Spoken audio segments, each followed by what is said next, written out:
1, 2.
Hey everyone, good afternoon. Could I get everyone to come on in if you haven't already grabbed a seat to do so?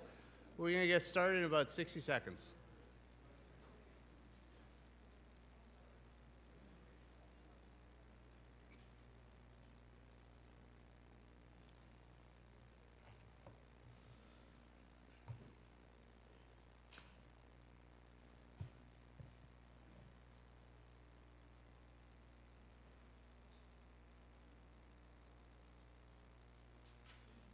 All right, how's everyone doing this afternoon?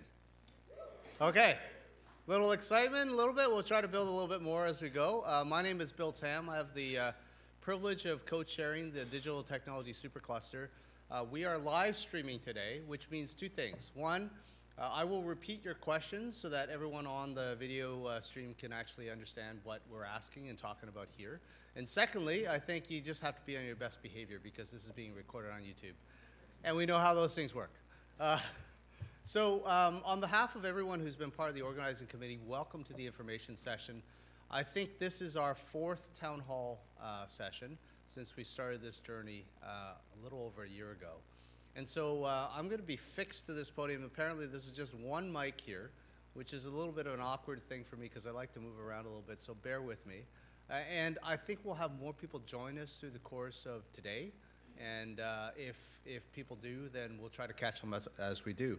So we have an action-packed afternoon for you. And I think for those of you, so maybe I can get a show of hands. How many of you have been to a Supercluster Town Hall session before? Just raise your hand. Oh, man. So you guys all know what you're in for. All right. So we are not going to draw on to infinitum for the next 2.5 hours, but we are going to share some information about what we know and a little bit about what the Supercluster represents for this region, for the country, and hopefully be able to translate that a little bit into what it might mean for you and your organizations. So here we go. I'll just set a bit of context. Number one. We'll do a woohoo, we won the Supercluster, so let's start there.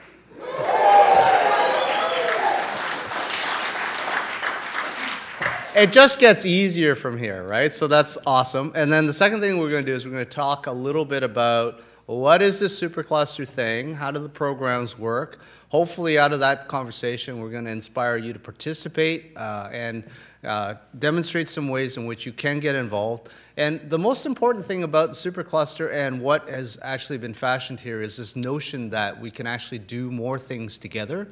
So part of the goal and agenda here is to build new relationships with people that you might not already know. So here's what we're going to do.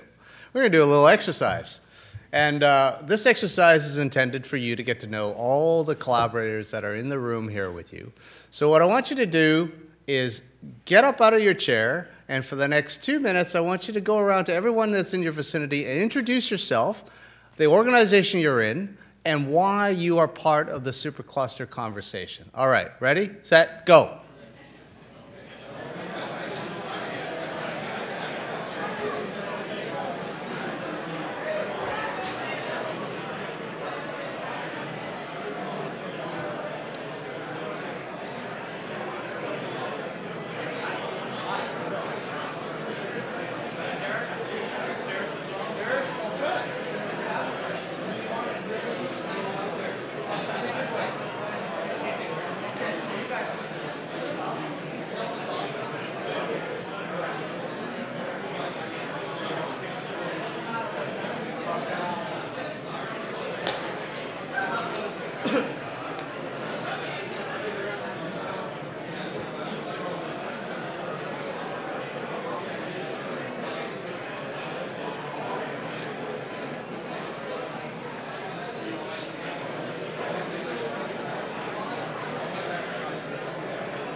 Okay, I'm going to get you guys just to switch. Move to another station. Go introduce yourselves to some more people.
All right, folks, that was awesome. I'm going to get you guys to start to wind down your conversations, and we're going to grab our seats again.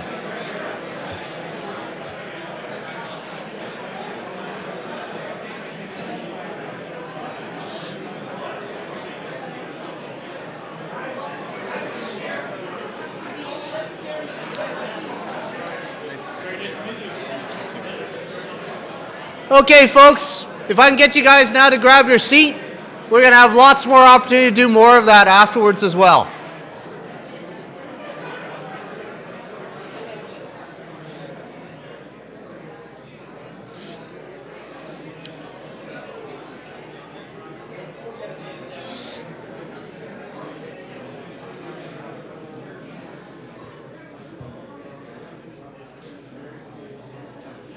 Okay. That was absolutely fabulous. So the first step in collaboration is actually to know who you're collaborating with. You know, the second thing is to actually get to know what they do.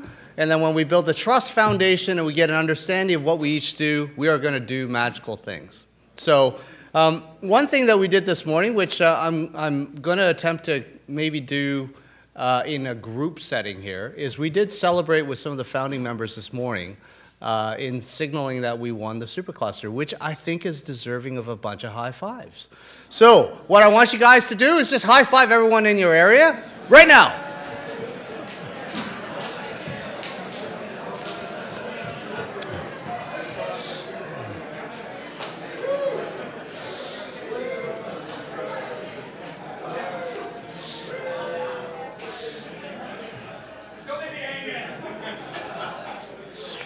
So in roughly about 5 years, when we have about 2,500 people in this room, I know it won't accommodate that, we're going to set a Guinness Book of World Records on the most simultaneous high fives. So that is our goal. That's our collaboration. Supercluster is done. Drop the mic. Okay. So what I'm going to do is I'm going to go through a little bit of background on how we got here. I'm going to share a little bit about what the decision really means. And then we're going to get into some projects and programs, and I'm going to ask my colleague Ian Evans to come join me on stage. So let me start with a quick retrospective. All you who raised your hand and said you were part of past town halls will remember this setting. We were over at our colleague's place over at SFU's WASC Center, and almost exactly a year ago, we kind of kicked off a series of town halls to talk about what the art of the possible would be if we could actually envision a future for this region and perhaps the country from which we have some core capabilities. And you can imagine how it all started, and our friends in the post-secondary institutions all were sort of very, very active in those conversations. And we probably ended up with a whiteboard exercise that had 15 or 20 different concepts and ideas. And over time, I think through successive conversations, workshops, roundtables, side-by-side sort of conversation sets, we were able to kind of narrow and look at what the art of the overlap and synergies were. And it's an amazing testament to where we stand today. So, hundreds of people, thousands of hours later, and these are some photos from the many meetings that took place. There it is on the right is the Canada's Digital Technology Supercluster photo of the actual application that went in at 2:07 a.m. on November the 24th. This is courtesy of Greg Cos, my co-chair and a co-conspirator on this. And I think for those of you who haven't already seen, there is a full business plan, which is slightly easier to read than what's on that document. That's available on our website as well. So if you haven't already checked it out, digitalsupercluster.ca, you'll find lots of information about the supercluster. I'm going to go through a few things today. And before I do so, I want to maybe have an opportunity for you guys to know who's in the room. I'm going to do that really quickly. So I'm going to call on a few folks just to have you stand up and kind of share the organization you're with and why you're excited to be part of the supercluster. So Alexandra, you know I'm going to pick on you. So could I get you to stand up and just share your story and why you're excited to be part of the supercluster?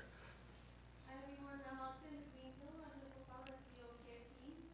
I'm excited about new initiatives because it's an opportunity for us to define what happens in the future.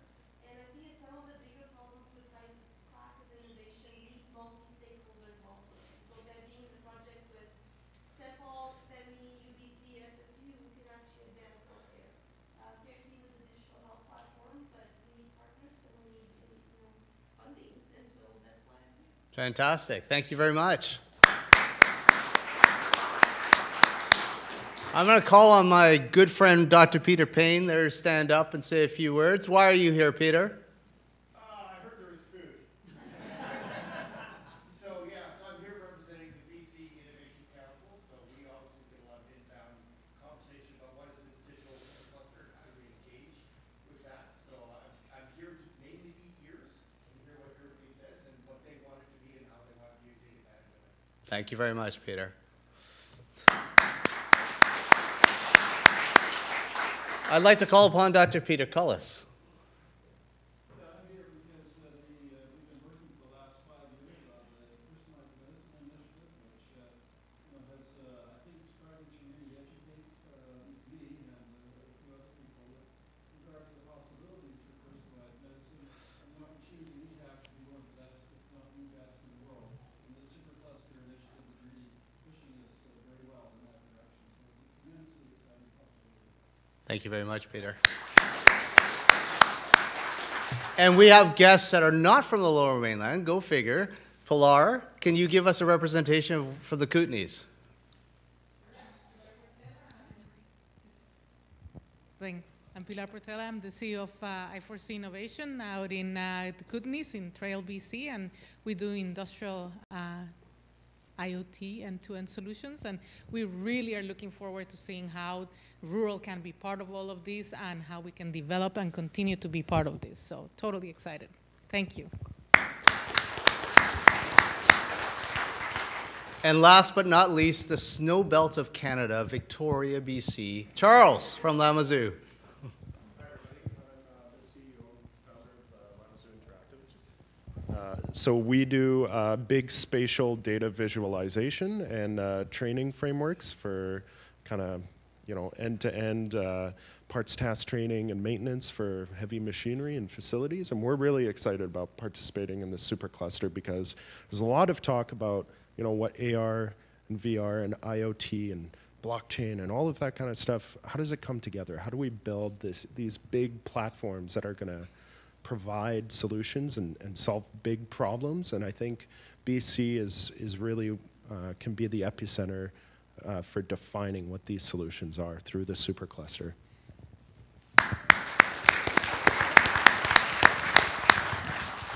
Okay, that's just a sampling of the people in the room. Obviously, we could do this for hours, but what we'll do is we'll reserve the opportunity for you guys to do more of that. We're going to have a reception afterwards, so be sure to stick around for that. So let me kind of go through what happened last week. So roughly a week ago, a few of us braved the cold, went to Ottawa, and then brought the weather back with us. And there were Supercluster announcements that basically awarded it to five final organizations. And so there were, in total, more than 50 applications that were submitted in the letter of intent phase. That was in July. And then in November, that got whittled down, or sorry, in October, that got whittled down to a short list of 9, of which our Digital Technology Supercluster was one of them. And then the application team, most of whom are sitting up here, so Jill, Ian, Greg, Sean, Dean's in the front, a few other folks that essentially didn't sleep for roughly 6 weeks, put together a very fulsome application. Are our friends in Deloitte in the room as well? We managed to kind of hire some of the best and brightest to help us do this, and the result was, I think, a very robust application. So the evaluators, I don't believe any of them are still in the room, but some of them were obviously part of the Government of Canada that are stationed here in Vancouver, said that we had some great attributes to our application. So this is sort of a picture of the original founding group that we kind of all stood together and realized that we hadn't had a picture since grade 7, so we thought we would emulate that reality, and then we kind of took the stage along with our colleagues, and essentially the founding members of which, this is the logo soup there, but we had a great cross-section of diverse organizations who saw the power of digital and data and what it could do to transform the economy, what it could do to lift the innovation curve here in the country and the region, and really how can we underwrite products and platforms that can actually mark a differentiator for us in the long run. So at the bottom, you see a consortium of 6 post-secondary institutions who signed on very, very early. I'm pleased to say that over time, we actually, through the efforts of many, but Robin Sissery, who's the head of the Research Universities of British Columbia, and many of her colleagues, Colin Ewart and others, had brought in all of the other 19 post-secondary institutions to be part of this, so all 25 post-secondary institutions in BC are part of the supercluster. And then the names above were all those that committed dollars and resources towards really underpinning our bid. And of course, the many, many members that were also part of this, who all contributed commitments and dollars towards this cause. We are continuing to add more logos to this, and those who have signed up recently, you'll see your name in shiny lights eventually as we kind of continue to look at the stream of those who are seeing excitement as we do, and organizations as well. So there are many, many. In fact, there are over 260 organizations. As of last count, I think we might be over 300 different companies and organizations that are now part of the Digital Technology Supercluster. It's an amazing achievement.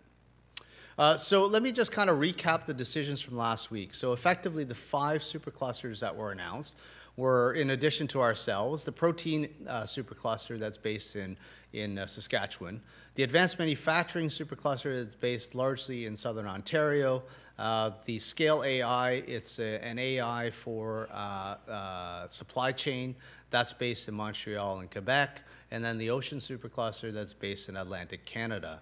So these superclusters, what's amazing about it is there's complementarity to each of them, particularly the work that we're going to do as we go through sort of the elements of the Digital Technology Supercluster. You'll readily see the applicability of what we're going to be working on across many of these other superclusters as well. So I think while we will start this from a West Coast perspective, the idea is that the benefits of which there are many will accrue to many of the other superclusters and regions across the country.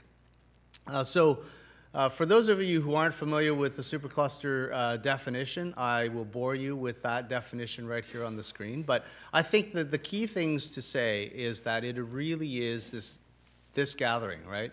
It's a lot of different companies, small to large, working in concert with post-secondary institutions, researchers, with nonprofit organizations, and SMEs and startups, all of which have a desire to do more than they otherwise could on their own.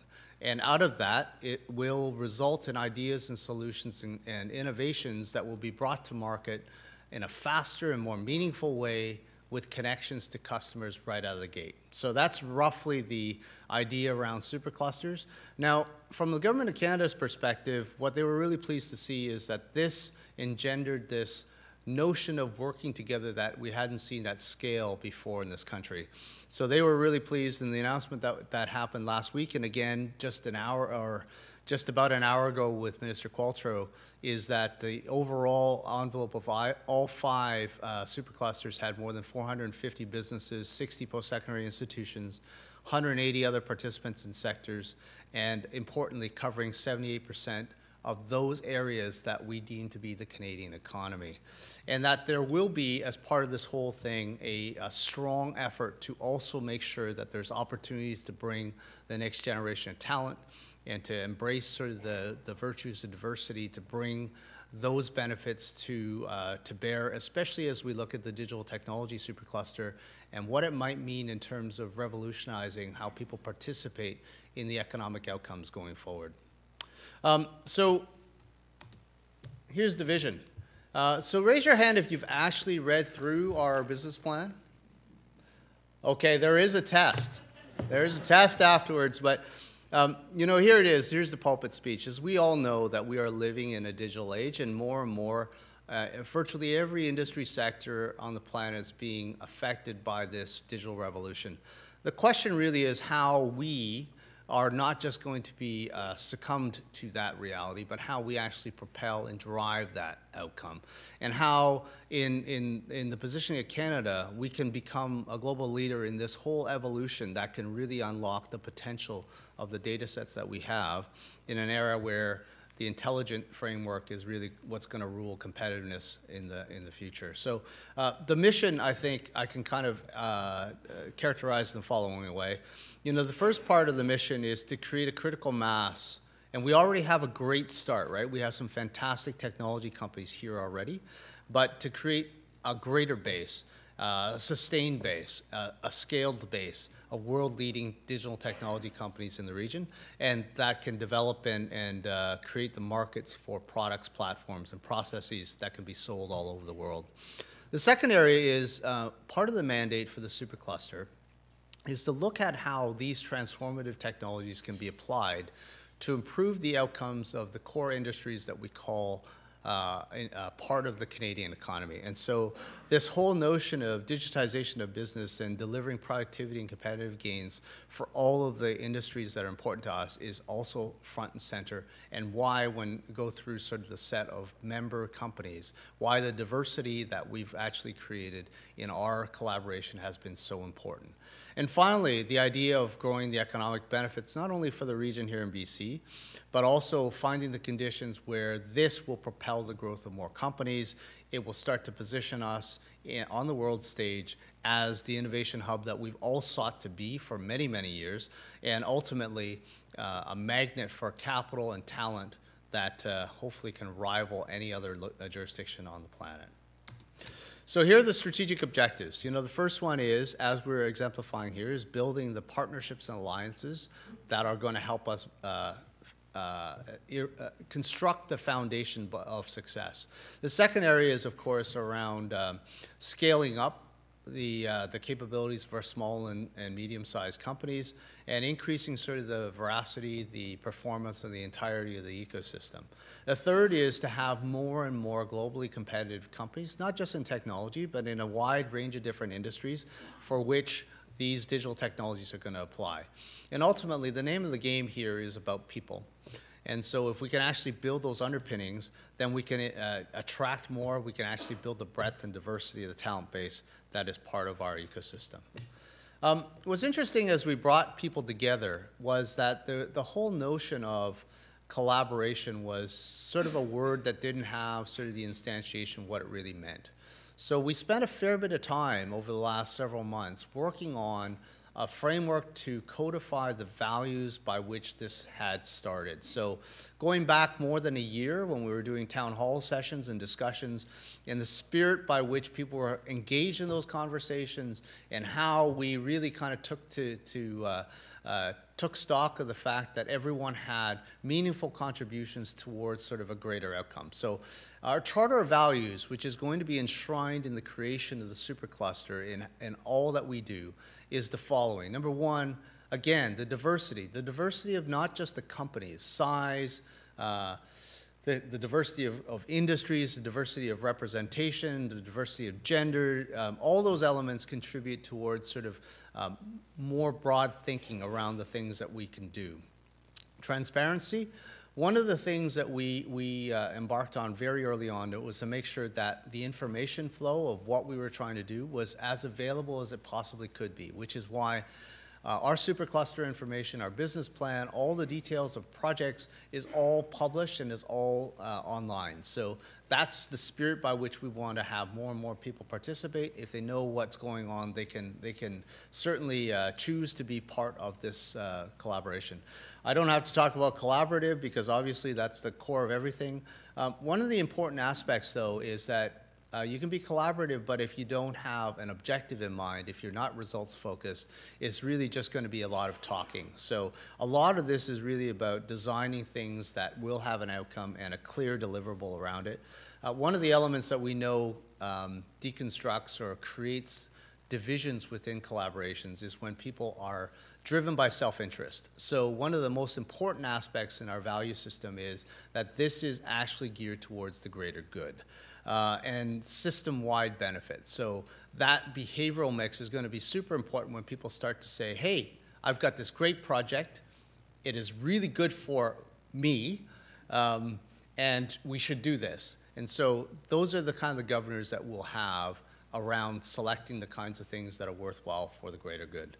The next one is being bold. So part of this notion of supercluster is to unpack the things that we otherwise wouldn't have done if it weren't for the fact that we had others as part of the development cycle. So you can imagine that there's a whole litany of incremental developments that you can do on your product sets or the things that you're doing in your organizations, all of which you'll probably do.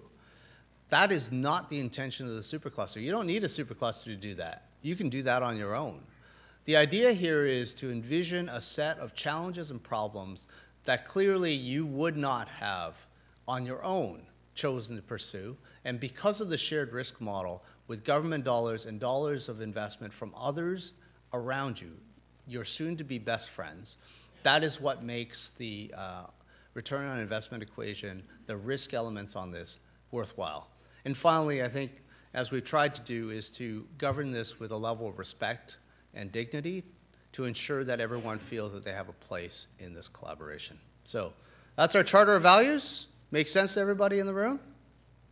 Okay, nodding heads. Maybe slight applause. Okay. All right, great. So let's get to the real stuff. What's the business model? How does this work? So there are a few things to this supercluster creation, and there's really governed around a not-for-profit entity, a not-for-profit entity that effectively is going to spearhead and help to engage the community resources around collaborative projects. So I'm going to talk a little bit about governance. I'm going to have Ian kind of join me on stage to talk about program management. I'll talk a little bit about what collaborative development looks like. There's a whole bunch of other things that deal with IP strategy management, the financial model, how the contributions work from members, and then how we build capacity in the ecosystem that I don't think we're going to have time to go through all of that today. A lot of that information is in the business plan and in the information that we have. During the Q&A session, I'm happy to kind of talk through any questions you might have around those areas. But we're going to focus on the first few things just to make sure everyone has a level set on what this thing is and roughly how it's going to work. So the first thing is the supercluster is really an industry-led, membership-driven, nonprofit organization. So although there are models around the world for other sort of collaborations, whether in Germany it's often talked about the Fraunhofer model, there's the UK model around Catapult. In the US, there's a number of sort of cluster groups that have formed around manufacturing. But for us, I think superclusters has a slightly different dimension in that we're trying to cut somewhat cross-sector on this, and the model for this has a combination of founders. As with most organizations, there are founding members. There are members, there are regular members, there are associates. And so let me just kind of walk through the roles. So there is a board of directors, and I'm going to talk through the shape and the structure of that in a moment. But the founding partners have roles on the board. Regular members, through nominees and through votes, will have representation on the board of directors. And then essentially the board will help to drive strategy and the framework around what areas of focus there are for this supercluster initiative. So that includes annual planning, it includes the focus on what programs and project streams are of greatest interest to the wide collection of the collaborators that are here, and then ultimately distilling that into what actual projects will be undertaken. And through the project stream, and the difference for those of you who are associate members is that you all get to participate in projects as they come up. So you can see at the bottom, associates vend in or participate in bespoke projects where they can contribute knowledge, expertise, in some cases it's investment dollars that they would actually put into that framework to try to leverage the collaboration that's already underway around the projects themselves. On the right-hand side, you'll see sort of the entity itself has an operations administration piece, strategic engagement. There's all sorts of management capabilities around IP and ecosystem sort of management and partnership. So here's roughly what it looks like. In the business plan, you'll kind of see a framework with a board of directors, with a number of committees, executive committee, the governance committee, finance committee. We will have an advisory committee for Indigenous peoples and First Nations. We have an IP and data management committee, a program investment committee, membership and ecosystem outreach committee, and then diversity, culture, and talent development committees. Now, over time, there may be more. So there's going to be opportunities for companies, individuals to get involved in the shape of this over time. And then on the right-hand side is the actual structure within the supercluster entity. No surprise, there's somebody at the top running it. We are actually in the process of searching for the CEO who's going to run this supercluster. So we actually posted it on our LinkedIn page as well as a number of other sites. So if you know some candidates or you yourself are interested in this role, have a look at that. But obviously they will have a set of functions underneath for running the technology stream, how it's going to grow, sort of the membership piece, the finance and corporate operations, business development, and then some of the strategic planning around what are the trend lines around digital over time that it needs to pay attention to. So this is going to be managing a portfolio of projects that will be in the hundreds of millions of dollars over time. So it's a significant undertaking. The complexity level lies in not just the technology base, but also how companies and individuals and organizations collaborate. What are the rules? How does it get governed? How do you resolve issues? That is all part and parcel of how this works. And doing program management at scale of this nature is not simple. So we will be going through a process, and I'll have Ian kind of talk through a piloting process to make sure that we kind of get to our known knowns, our known unknowns, our unknown unknowns. I'm quoting George Bush here. This is problematic, I realize. But to the extent that it's an experimental exercise to really kind of build an agile framework, again, I used a buzzword there, but a framework that will allow us to learn faster as we build the supercluster. So what it nets out to is there are program design cycles. And in order to have the right blend of collaborative projects, but not allow the world to kind of go 2 generations of development without us, we kind of landed on 6-month cycles around programs and projects. And that seems to feel like it's about the right cadence to kind of do expressions of interest and calls for project ideas, weeding through the myriad of opportunities there, building some coalitions, and then ultimately making some investment decisions along the way. So roughly 6 months is what we're targeting in terms of program design cycles. And again, you're going to go into more of that detail when Ian comes up. Let me give you a sense as to what this supercluster startup timeline looks like. So again, this is a not-for-profit entity, a new one that we're setting up, which will have a governance structure with a board of directors and a management team. So there's a setup phase, and what we've done is we've created a transition team that is comprised of 9 or 10 people who are working to try to get the supercluster stood up. So within that, there's all sorts of membership agreements that have to get negotiated, contribution agreements that have to be worked through with the federal government. There's the actual legals and the establishment of the supercluster entity. And then there's all of the program and project development efforts that have to go alongside. The idea of the setup phase is to make sure that at the time when we've actually got, and it's going to take us probably until May or June to have the final contribution agreements negotiated, signed off, and agreed upon with the federal government. So in that time period, we are getting the engine ready. So all of the work effort over the next 90 to 120 days is really to get the operational of this entity up and ready and in place so that when the new leadership team is hired, onboarded, there is a baton pass that will happen from the transition team to this new leadership team, which will then continue to take it on its journey. The operational start of the entity, we expect the real operational start will happen sometime around June, although we have the setup phase in the first piece. Again, it's a baton pass into the operations of this. We will actually begin some of the projects and programs in around that June, July timeframe.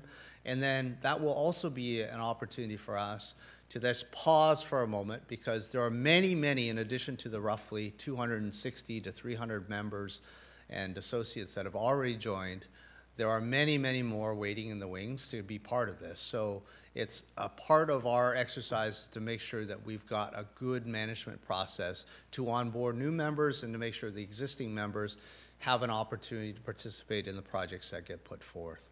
And then finally, I think once we've kind of gone through that learning process, then the operating phase in the second wave, again, remember that there's 6-month program cycles. hopefully we will have learned a lot in the first cycle as to what to do, how to do it, what not to do. And those learnings will be applied as we move into the operating stuff. And then we'll give the confidence to start to expand the scope of some of the collaborations. It'll start to look at how we can commence some of the ecosystem building initiatives and how some of those new members that we're onboarding can be applied in their energies and expertise put to good use.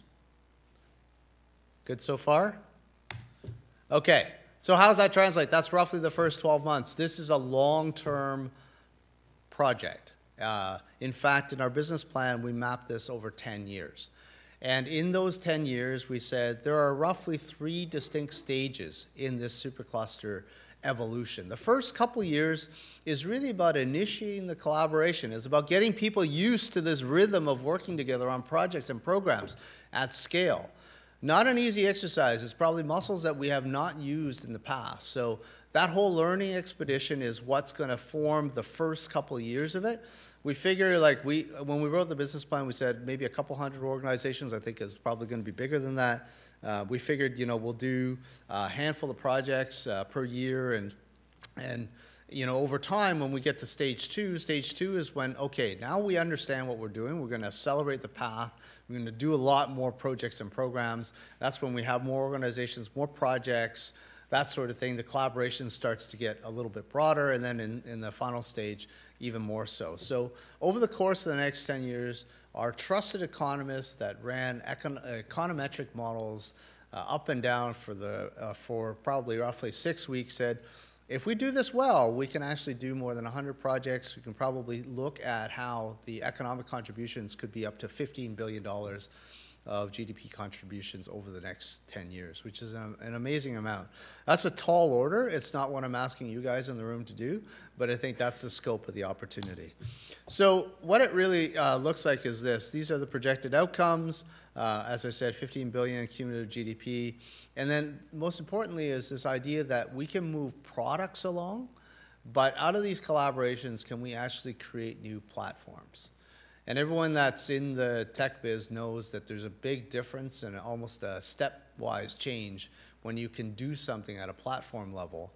And it could actually create efficacy levels that we haven't seen before. And especially in Canada, I think having 1 or 2 real killer platforms would be the differentiator for us as we look at the competitive framework. So how do we measure success? A lot of this is actually going to be subject to the negotiations that we'll have with the federal government on the contribution agreement. But in our proposal, we had said, and I think rightly so, these were some of the characteristics by which they were gauging it, is how are we doing as far as the partnerships and alliances, how's the collaboration working, and the definition and the actual numbers behind this, as I said, will be subject to the actual negotiation on it. But that's one key measure. The second one is, have we actually developed anything useful? Have we developed globally competitive platforms and products that can be sold to world markets?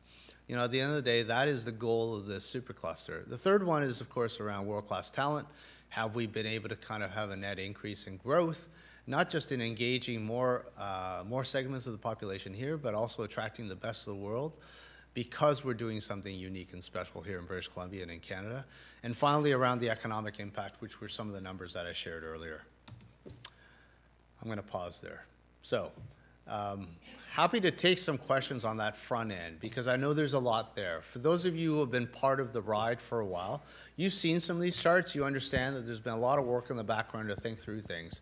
I have to commend the team up here, especially Sean and Ian, who have actually worked tirelessly to build best practice models based on what others have done. But there's a lot of stuff that we don't know yet on how this will work. So what I can assure you is this is a constant learning engine, and so all the questions that you have, we may not have 100% answers on, but it helps us to kind of figure things out as we go. So with that, all right, we do have a mic because, by the way, the folks that are live streaming can also provide questions, I think, to us, and we'll make sure that we have a way to call those out. Thank you, Bill, and congratulations all on this. This is fantastic. Being the risk management mindset, election in a year, what if government changes? How and what is this? How is this secured against the political upheavals or change of governments in their direction? You know, always a good question, right? I think for the purposes of this supercluster, the agreements will all be done this summer. You know, they're 5-year agreements. It is intended to run its course through that. No change in government is going to affect that, I believe. I think the real question is, will we be able to demonstrate enough success in the period of time that we have to demonstrate that this model works? If it works, then I think we're going to see more interest, more activity, and so that's on us. Brian.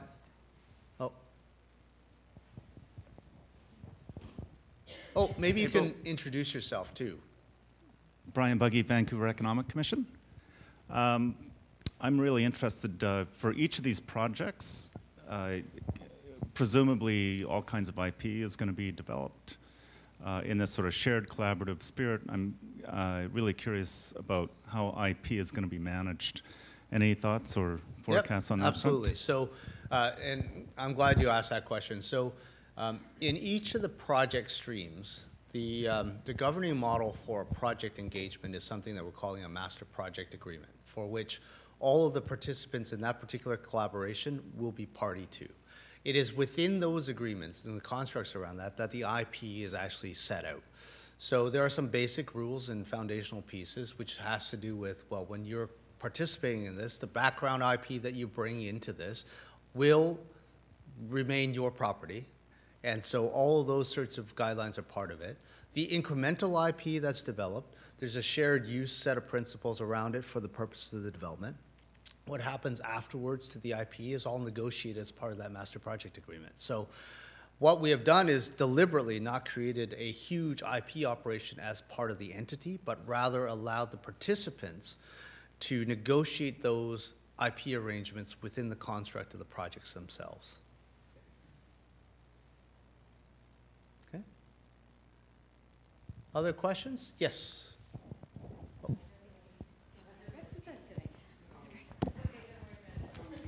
We do, because the folks online won't be able to hear you. Maya Zeh from Aiden Corporate Development. This is my first town hall introduction to the Supercluster initiative. So the question is, you know, we've seen your roadmap and your timelines. If there are collaborators in certain industry and technology areas, is there perhaps a structure for us to actually accelerate our own development within the structure of the Supercluster more quickly? So for example, I have a number of companies right now. We're interested in exploring blockchain and doing it within like a 6-month period. Okay, so Ian, do we want to answer that question? Do you want to come up and answer that question? I think we'll cover it in the program. Okay, so if you could hold that question, because I think that's pertinent to a lot of folks here, is how do they put forth projects or initiatives they may already be working on. So I think it's in the second half of this. Okay, thank you. Do we have any questions from folks online? They were already answered. They've been answered. Fabulous. Okay. Well, with that, maybe what I could do is introduce Dr. Ian Evans to take us through the next part of the journey.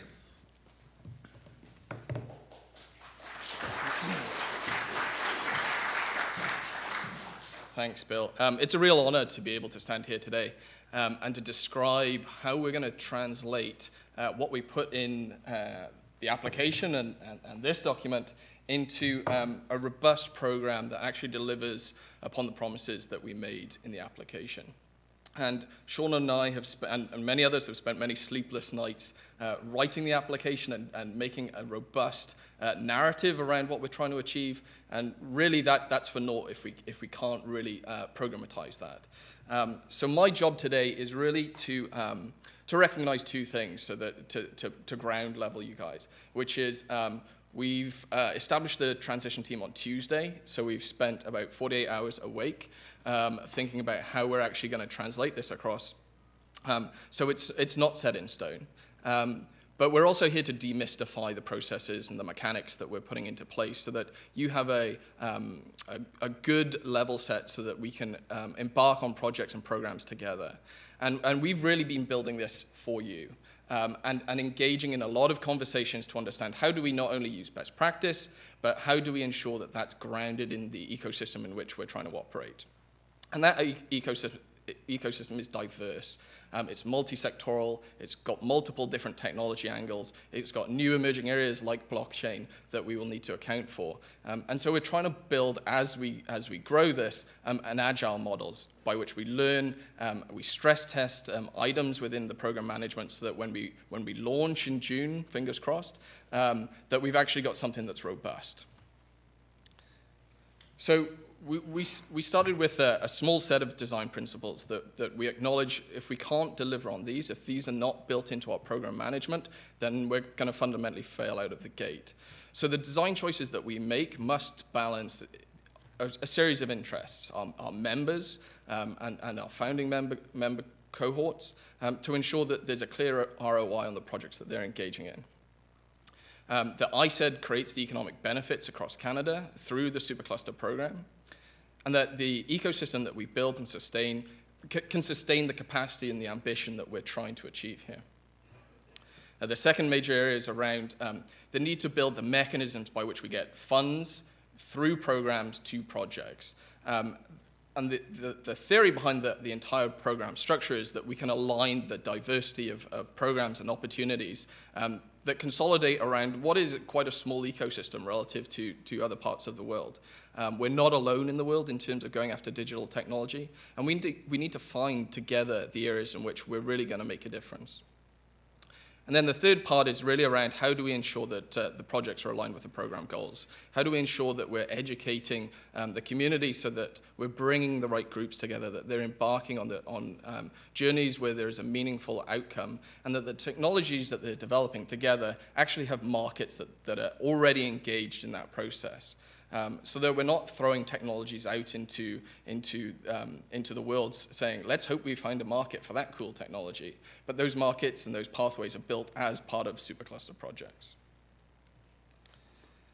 So as we go on the journey of translating our KPI deck into what success looks like, I think there's really 4 areas as described in this slide. So we really need to understand how we can be successful. What is our impact as a supercluster? And there's multiple ways, and I've just thrown up a few here that we think success looks like relative to the supercluster. So, it's about new technologies being launched out of BC. It's about the products and services and the processes that we can build out together. Those need to be clearly pointed at large commercial applications. This isn't just building technology for the purpose of building technology in BC and markets in BC. It's really about connecting to those larger markets that exist around the world. And it's about creating a gravitational pull to the region so that the impact is leveraged and magnified, which results in capital investment, and it realizes jobs, and high-quality, high-paying jobs in the region. The second major pillar is around innovation. And this is where we get into being future-focused, not just thinking about how we can scrabble together things that we already know that exist within the ecosystem, but how do we be bold and ambitious and actually drive at white space? How do we ensure that we translate science and draw upon the huge assets that we have within the research and community and put them into a pipeline that allows us to develop technologies and drive those into markets? Clearly, universities and other partners are key in how we develop talent in the region. And it's not just the quantity of talent, it's the quality of talent. So how success will look like we've got the best in-class people in the world at all levels of our organization, not just technical, not just managerial, but across the board. How do we become innovation leaders across our companies? It's about enhancing the cross-disciplinary skill sets that exist, which makes innovation so interesting, but also so very difficult. And it's about increasing the breadth and diversity of our talent base. And finally here, partnerships. Collaborative project teams, you'll hear me talk about this in a bit more detail later, but the consortium that we bring together around projects really need to be diverse. It's really got to be a go-to-market consortium that we're bringing together around projects. Those consortia need to have ideally global reach. So again, it's not just breaking into a BC market that you hope exists or a Canadian market, but what does that look like in key markets around the world? And I think the other great opportunity around this initiative is to catalyze new enterprises and new initiatives, new startups that will fall out of the projects that we uncover and go and build together. So what did we actually say we were going to do? What are the programs that we committed to in the proposal? Some of you may have seen this image on your left, which is the technology stack, the data collection, analysis, and visualization platforms that we articulated as the core strengths of the region in digital technology. And we mapped those for a series of months across industry sectors in the province of key strength to our economy, but also going forward that have a huge impact and could be hugely impacted by digital transformation. And then what we went through was a process of engaging with many companies, many organizations, many research institutes to understand, okay, where is the space here? Where's the strategic alignment that we can actually develop programs? And we came out with 3, precision health, digital twins, and data commons. Now, the language, as you can imagine, around this is fraught with jargon, fraught with buzzwords. But what we've tried to achieve here is something that elevates above any one company, that elevates above any one organization's agenda, and look at the opportunity for synergies across industries and synergies across technology platforms. So precision health, although the conversations that we've had around precision health have obviously been very angled towards healthcare as a sector, but there's massive synergies and massive learnings that are being gained and being applied in things like genomics being applied to natural resource sectors, which is really just the open door for us to work through in terms of new synergies and new programs. So these are the phase 1 programs that we're going to investigate. And we're co-building with industry. And co-building is an important word here. The small team that's been working on the Supercluster file has really been working in partnership with industry to understand what are the needs and opportunities, what are the goals, and how do we distill them down to snappy phrases like digital twin. But really what this will do is create a pipeline and an agenda set where we hope that we will instill innovation leaders in these domains and they'll be recognized around the world. One of the questions I get asked over and over again is what does this functionally look like? Show me the process. And so here you go. Here's a process. It's essentially a 2-step process. One, the open end of this is an expression of interest, which will always be open. And it will go, and this is standardized across all those 3 program streams. So expression of interest is open to anyone to submit project ideas. That will go in through a first stage gate, which will be a program director associated with each program and a steering committee to understand, is this aligned? It's essentially a screening test. Is this aligned with the goals of the digital supercluster? Does it have the component parts that identify this as a supercluster project? And what's missing? This open end is really not meant to be onerous. It's meant to be suggestive of the kinds of things that the consortium will move towards and give us a sense of, really, is this a supercluster project or not? Then the next stage is an invitation to full proposal. This is equivalent to a full business plan. This will be a much more engaged approach to building out what the operations of the project will actually look like, what the work packages are, who's going to do what the capital investment from each partner is going to be.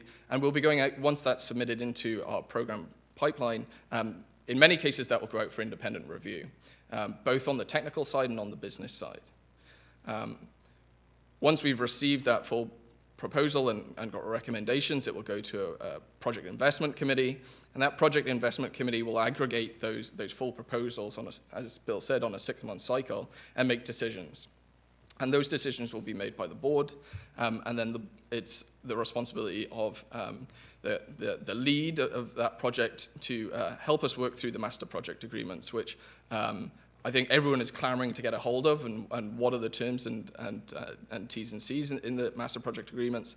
And as I said, we got started on this on Tuesday, and whilst we have the master project agreements moving forward, they'll be forthcoming fairly shortly. The other question I get asked is, okay, that's the pipeline. What are the actual projects that you front-loaded into this? And you'll be able to read more about these projects on both on the website on digitalsupercluster.ca or in the business plan. But these are the phase 1 projects under the Precision Health stream. So secure health and genomics platform, tailored health therapies, and patient-centric digital care. And so what we've been working with our founding members with Precision Health is to, first, these were set up as, again, application speak, to develop large-scale, interesting, compelling projects under this program stream. And we'll be working through a process of refining these projects over the course of the next few months. These are the 3 under Digital Twins, so that's the Digital Learning Factory, the virtual resource management, and virtual inspection and maintenance. And then finally on data commons, we've got the phase 1 projects are Earth Data Store, City Scale Data Exchange, and crowdsourced data management. And I think part of the job over the next series of months is to connect you to these projects if you're interested, and to create some buzz around these projects, because these very likely will be the first projects that will get moving through the supercluster. And so whatever we can do, if you know, as you have a chance to read through the summaries of these projects, if these are of interest to you, we would really like to connect with you and help demystify what these projects are.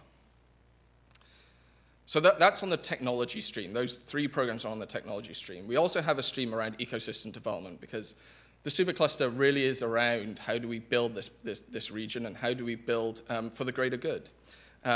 So there's a series of projects here around talent, around global market access, around increasing the scale of our ecosystem. So we've got Indigenous talent development, which is a core part of not only the fabric of the supercluster, but of our region. We've got a project around global market entry and scaling and innovation ecosystems.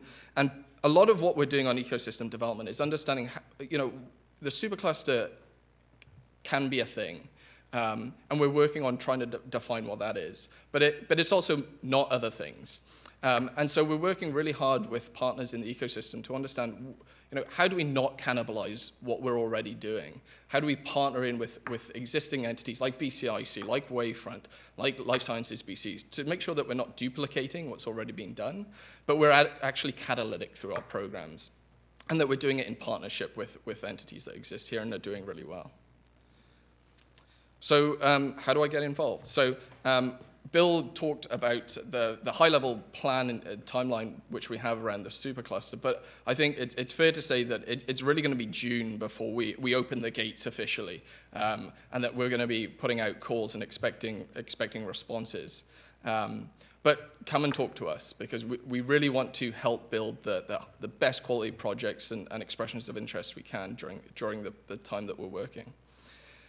Please visit our website and review the business plan. It will certainly answer some of the initial questions that you have. As we get into, as we're actually building the entity itself and the program management around it, we have to engage with you. We have to understand where the tension points and bottlenecks are.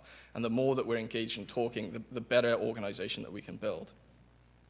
We'll be making progress updates to members and associates as regularly as we can, and creating more of a systematized approach to workshops, discussions, and formalizing that process. And if you haven't already, please join the Supercluster by clicking Join on digitalsupercluster.ca. We know you're out there somewhere. We need to get you in a spreadsheet so that we know that you're part of our Supercluster.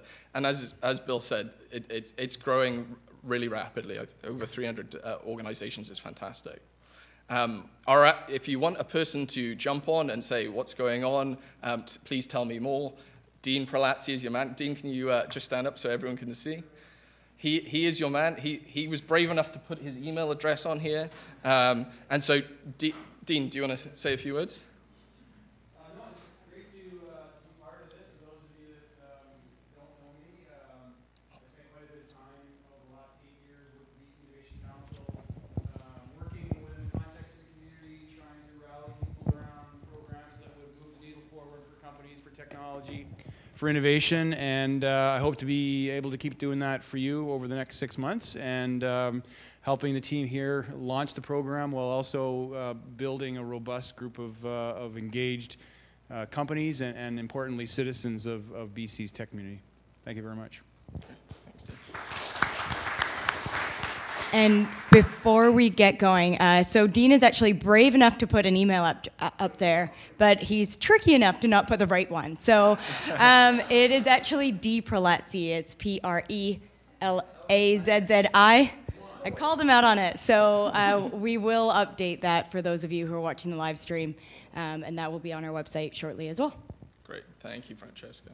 And I think that wraps up the 2 days of work that me and Sean have been doing endlessly. So happy to take any questions, and me and Sean will try and do our best.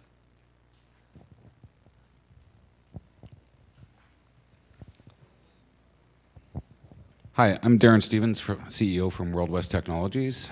We're working in integration strategies across industries in healthcare, and I'm wondering what participation you are currently working with the Ministry of Health and the health authorities. Who from government wants to take that question? Greg? Yeah, sure.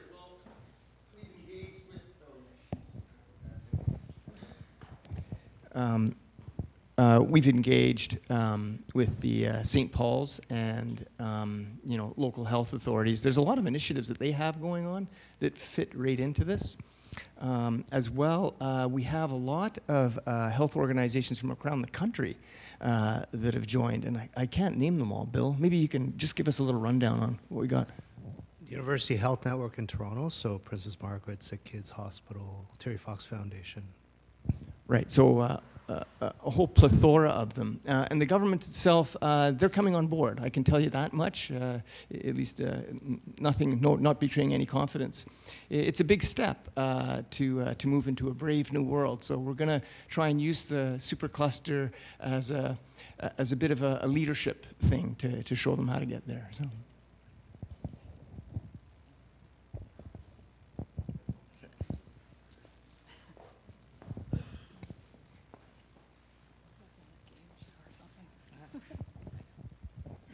Hi, I'm Mark Funston, BBTV.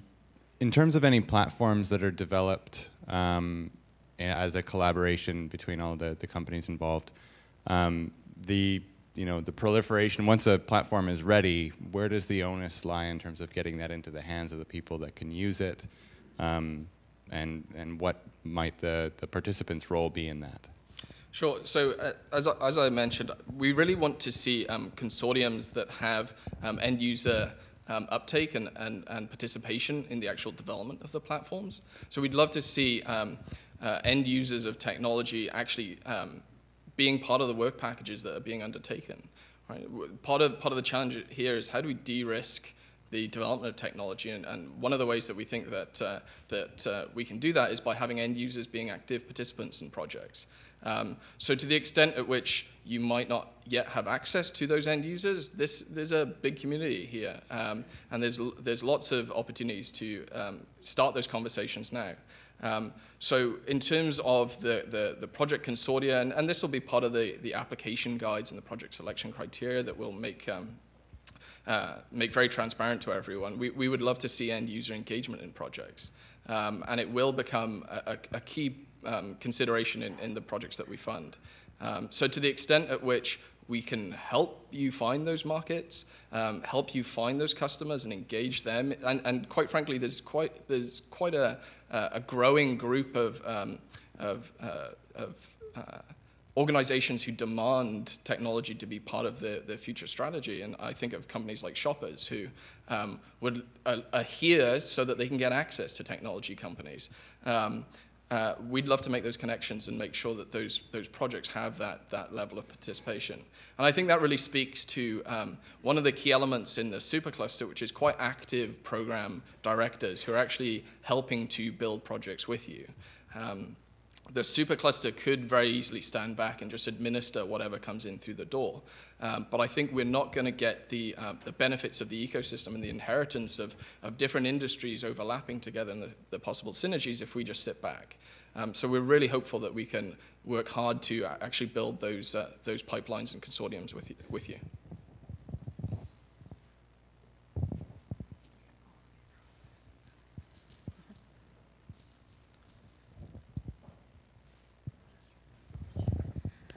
Hi, Vivian Chan, COO of iExpo. So Ian, a question around sort of this notion of mashup, this notion of intersection. One of the things that's pretty exciting about the cluster and the framework that you've developed is this notion of bringing different sectors, different ideas, different technologies together. And so in the model of the cluster, is there a built-in portion of it early on to bring different communities together, to make introductions, to broker networks, and expand on that? Yeah, absolutely. It's a great question. So a key part of the mantra of any kind of cluster of activities is that you foster a community of conversation and that you keep that alive. We engaged in that very early on in the development of the supercluster, creating workshops and understanding what industry wants. And we have to foster that and grow that over time. So in as much as we can be very active in terms of developing consortia for specific projects, I think then we can work with our ecosystem partners to actually understand, how do we keep that conversation alive and growing within our ecosystem? And that's where relationships with SFU, with UVic, with research universities can be particularly useful and powerful. It's where we can look at a whole bunch of different activities around magnifying the message of the supercluster and ensuring that those connections are being made. And as I said, the supercluster is really not here to cannibalize the ecosystem. It's really here to catalyze it. And so the extent at which we've programmed out which workshops and what discussions are going to happen, that's still a work in progress, but it's very much part of the fabric of the supercluster. Now, Francesca, you passed me a note, but yeah, it's disappeared.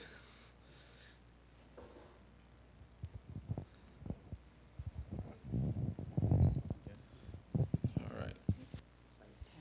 Okay, so this is from Taryn Gray. Thank you, Taryn. The question is, in light of only 20 projects initiated in 2 years, to what extent will members paying $1 million annually in membership fees be dictating their project selection criteria in order to achieve their ROIs?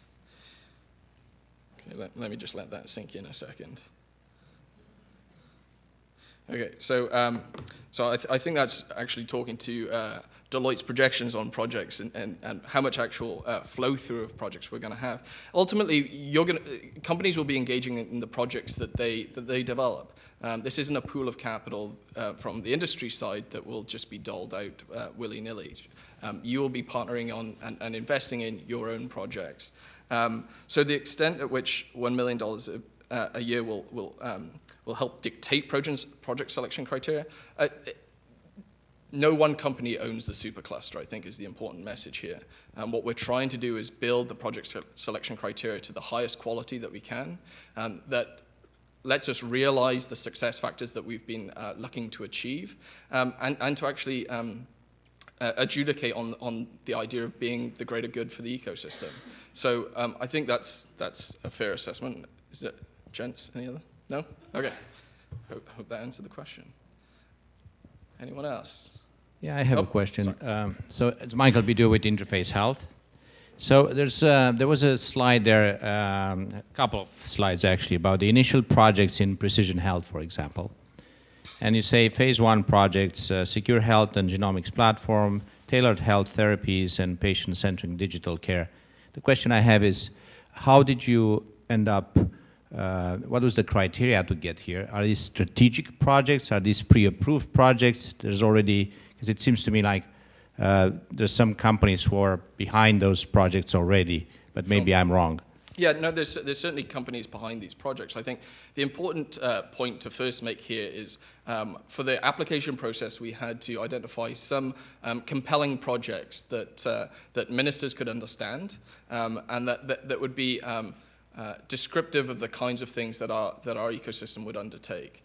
So we went out with various different working groups to understand what would be the projects, initially of the founding members, who are the people who are signing up to actually put capital on the line with this application, and what are they going to undertake? Where are they initially going to move?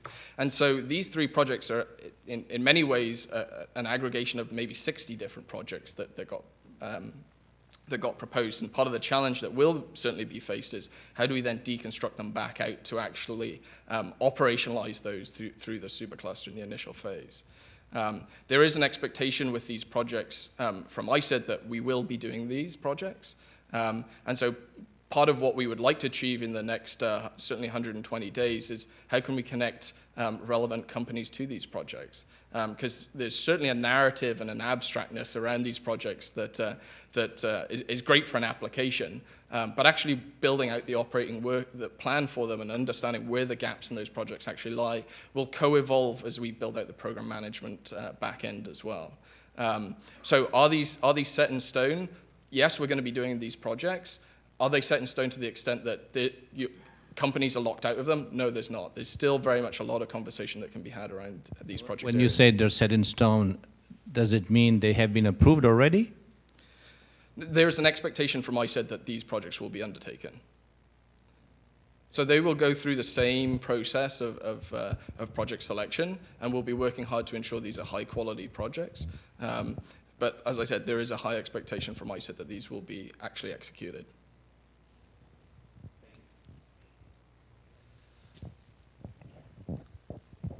Hi there. It's actually not so much a question as a request. Is it possible just to flip to the next slide for a second? I was just hoping to get a glimpse of it. Thank you.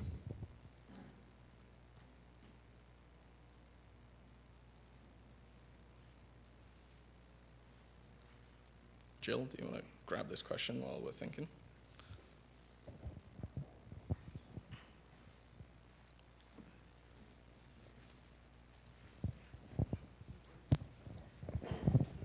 Thanks very much. It's very informative.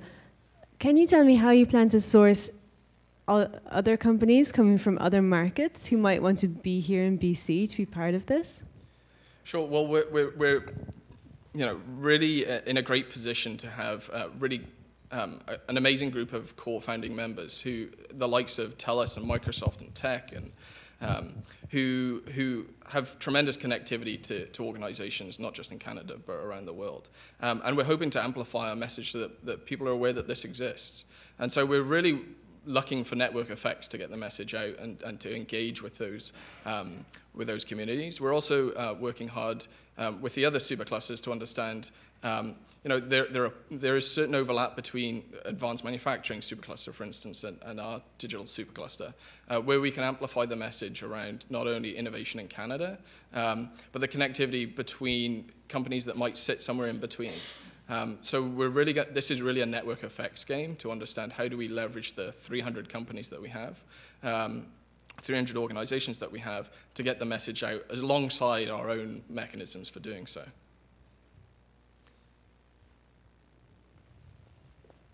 Thank you, Jill, for wearing red trousers. That makes it a lot easier to follow.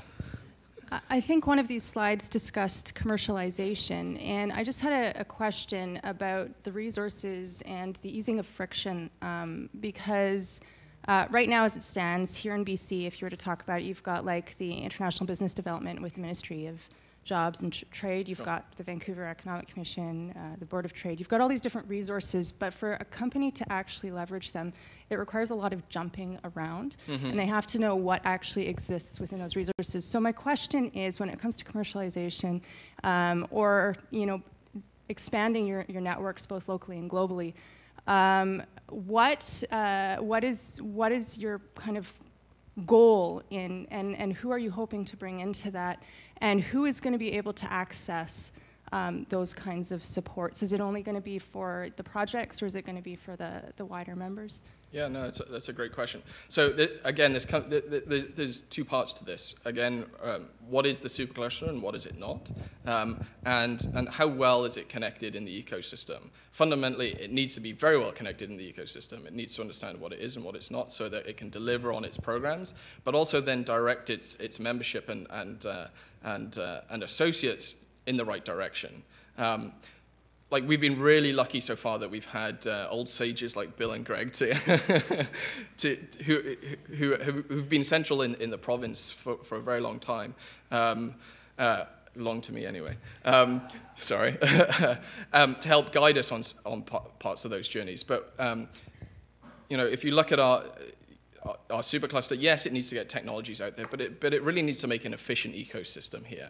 And sure, we can catalyze part of the journey, but we also need to springboard other areas. And as the supercluster evolves and goes through its own growth stages, we hope to build out those strategic partnerships with various groups, not just in BC, but across the country and internationally. So that will be, again, part of the growth of the supercluster. And as we get running, as we get operating, and find out what the needs of industry will be, you know, we'll work to service those as well, in partnership with the not-for-profits who've been amazing at helping us get this far.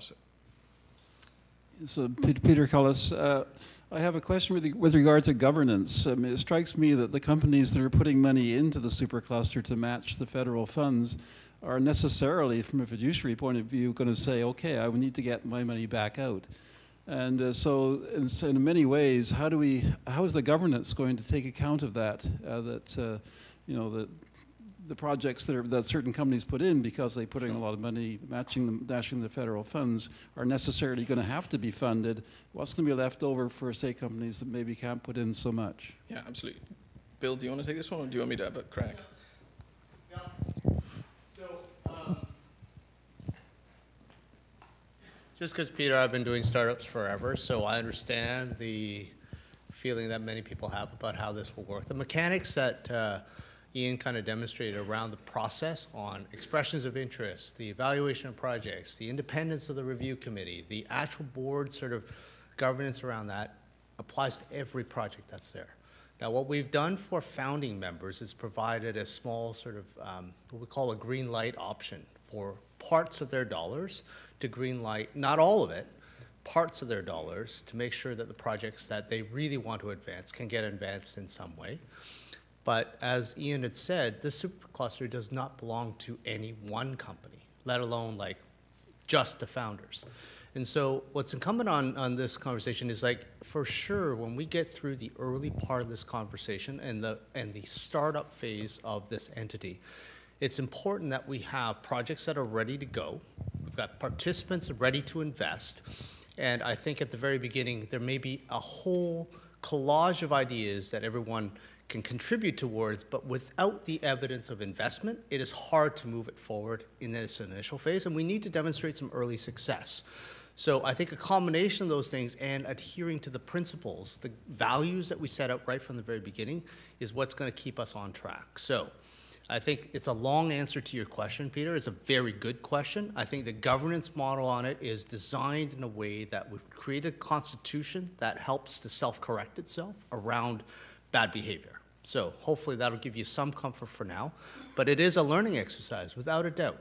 And I think for smaller companies who are looking for ways to leverage activities that they're already pursuing, the best way to do this, and I think we said this in the last town hall too, is for every startup I've ever been a part of, the single biggest issue is how do I get access to the first set of customers who understand how I can deliver value to the problems that they have. So this is a built-in mechanism. If you look at the founding members and some of the other members that are part of this supercluster, we built in customers and adopters around each of these areas with that in mind. And so the fast-forwarding effects of what you're developing in collaboration with other development shops and innovators is really sort of the net benefit to you as an organization. And it's one, hopefully, that if some of the projects really appeal to you as a startup, that's really what's going to help you with commercialization activities a little faster. Did you leave me? Oh, okay.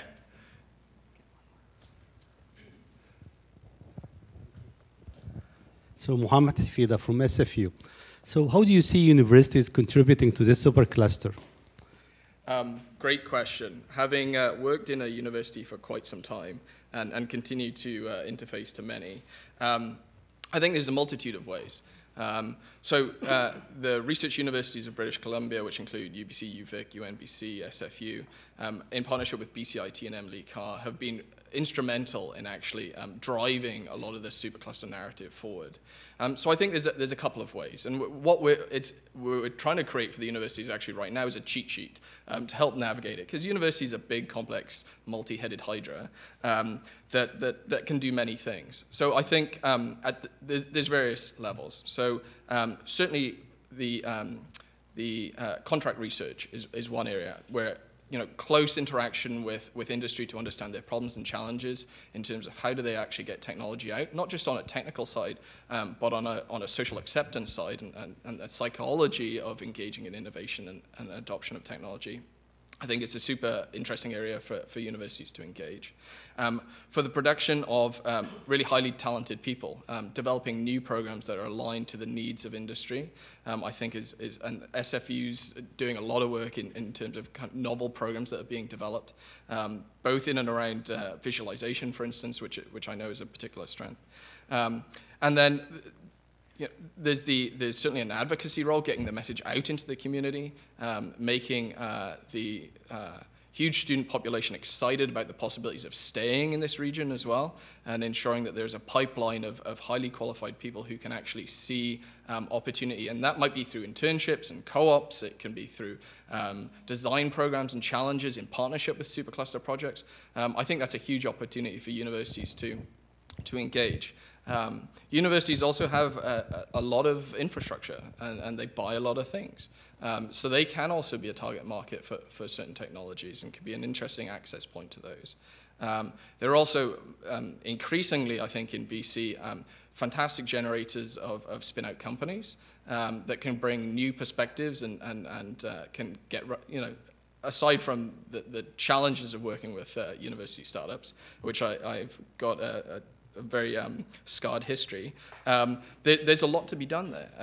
And in terms of new thinking and new insights, engaging in trying to understand what ventures are doing out of a university research environment is actually a fantastic conversation to be had. And I think emboldens a lot of the activities and projects that we've been looking at is how do we engage those new ventures and grow those new ventures in the light of a supercluster project? I think that would be a huge impact to have out of supercluster. So there's many different angles, but we're very much building it in step with the research universities and understanding how do we actively engage universities in projects, and how do they continually add value for industry? It's an ongoing conversation. Just a quick follow-up, maybe. I'm Yvonne from UVic, and I'm wondering if we can leverage NSERC and MyTax and that kind of funding to match this federal funding for the students and internships. Yeah, so I can hear you tutting in the background. I was just coughing. Okay.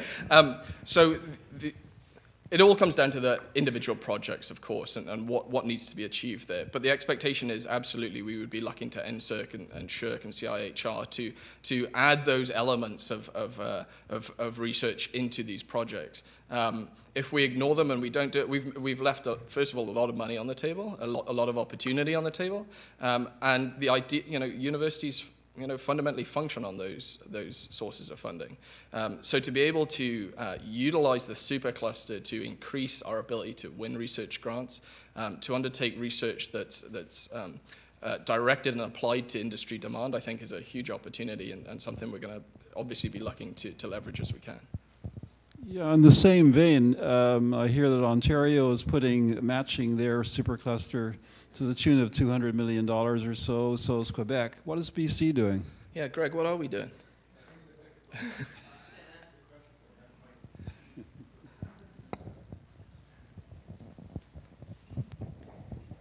Well, the provincial government provided us a really good support letter, and I think they were just adopting a wait-and-see attitude. So now that the cat has come home to roost, there's a lot of activity I'm involved in now, which is why I'm not up on stage a lot. I'm doing other things. I just want to say that the province recognizes that technology has the ability to boost everything in this province. So it has the ability to boost jobs in the regions because you can send digital jobs out there. It has the ability to boost our natural resources, which we're built around. And obviously our technology industry is quite impactful. And there's a huge recognition of this. So I can say once again, without revealing any secrets, that there's a concerted effort going on right now to throw support behind this. No, it wasn't in the budget a few days ago, but not to worry. There's other mechanisms. So I'm actually quite hopeful. And most of you know me. I know I'm a positive guy, but I really am. So I guess that's the answer to that. Thanks, Greg. Don't worry, we've been pressing him very hard on it as well.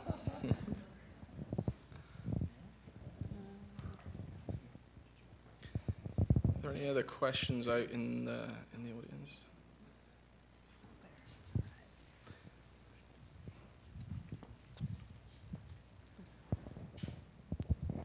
Chris Hobbs from Two Tall Totems. I got probably the easiest question is when do we have to pay? So, like I said, we're looking to get started June. There's a I don't know if we can still bring up that slide that you had earlier, Bill.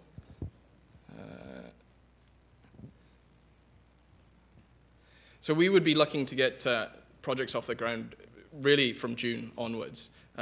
So June. Yeah.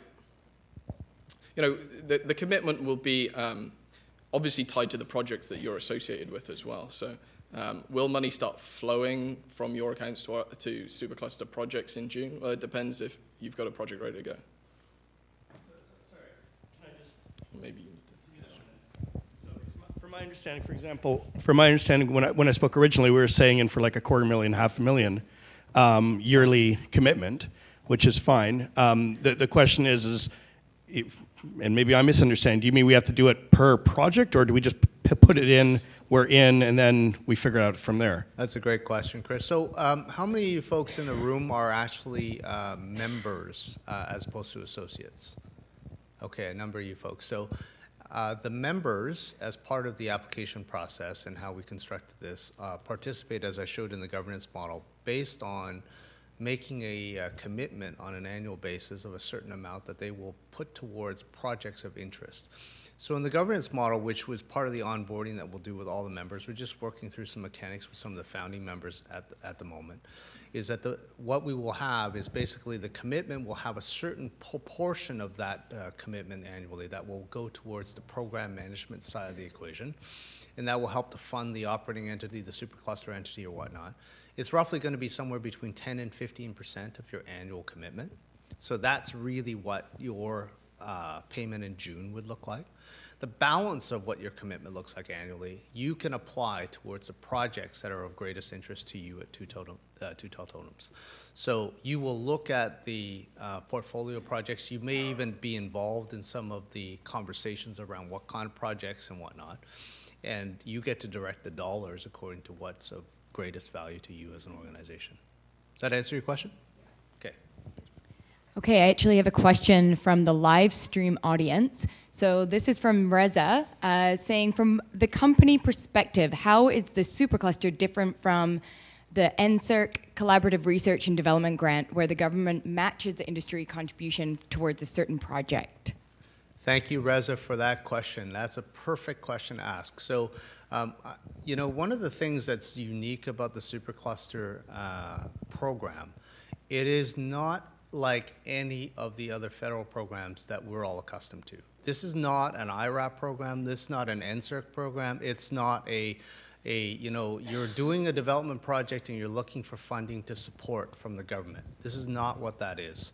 So it is quite different from, on Reza's question, from those sort of mechanisms. So typically you may have to say, well, you need to have a consortium member that looks like that. You need to have this, check the boxes, and put your application in. The idea around this is, as Ian outlined, is these are program development cycles and projects that have scale and scope and ambition to them, which is not about what you would have otherwise done for your own organization anyway. And the collaboration pieces, which will be the basis of all the evaluation around the merit of the projects, is actually at front and center. So I'm glad Reza asked that question, because for those who are seeking more IRAP support or more funding support for your development projects, this is not it.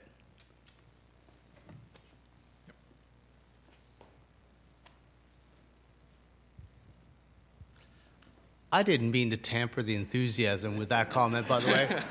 I was actually just trying to clarify expectations around this, because I think part and parcel of where we started in this journey was, let's look bigger. Let's take stock of the great things that are already happening with the companies that are here, and let's imagine something that's not just about what we would otherwise do ourselves, but what we would do together.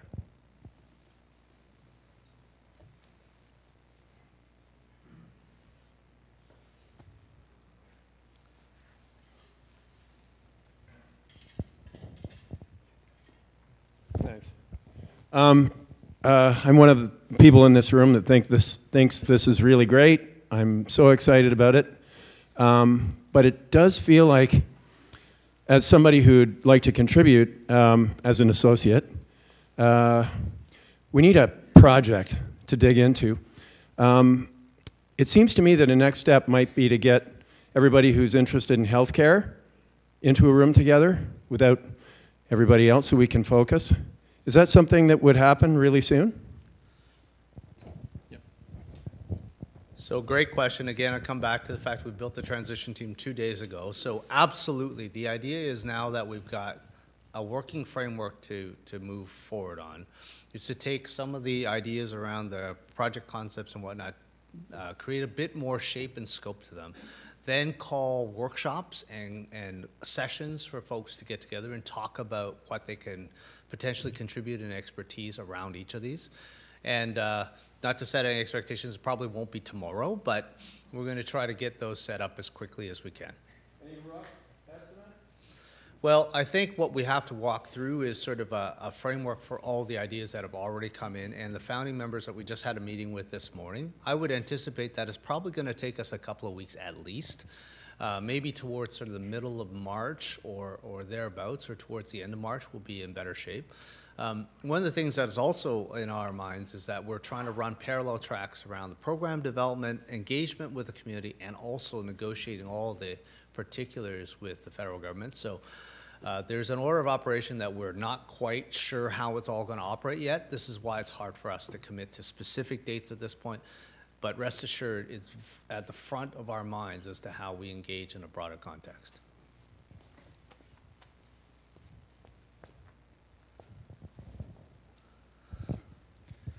At one of the earlier town halls, there was a suggestion to have an online environment to socialize ideas similar to like a hackathon. Is there anything that's being developed that way, or? And it remains, I think, one of the great suggestions over there. I know Michael's in the room. There's some stuff that they've done for Interface Health, and there might be some other platforms out there. There's infrastructure elements around that we will have to figure out how we do. It will include things like, how do you set up profiles of the people that are participating in the expertise areas that they have? How do you create matching and all that? We're at the very beginning of understanding what we have to put in place, but thank you for the reminder. We'll make sure that that's front and center as well.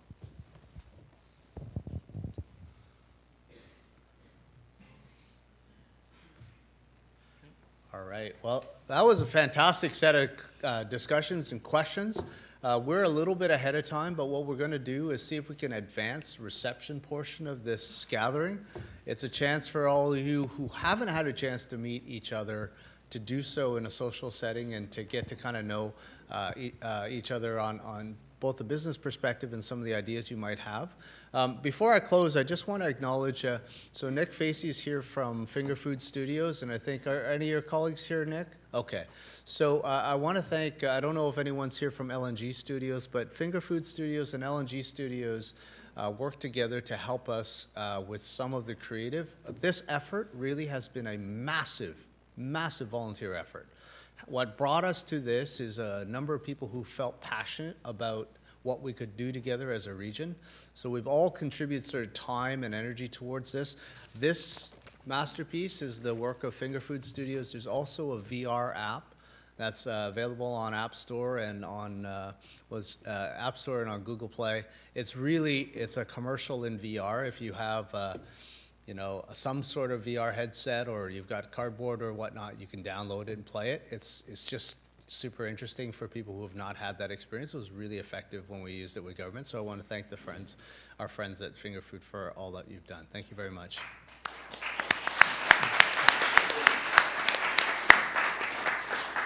And with that, we're happy to kind of break the formality of this, go into sort of more of a reception arena. And for those of you who have other questions that you want to take us aside for, we're happy to meet with you afterwards. So thank you again for coming today.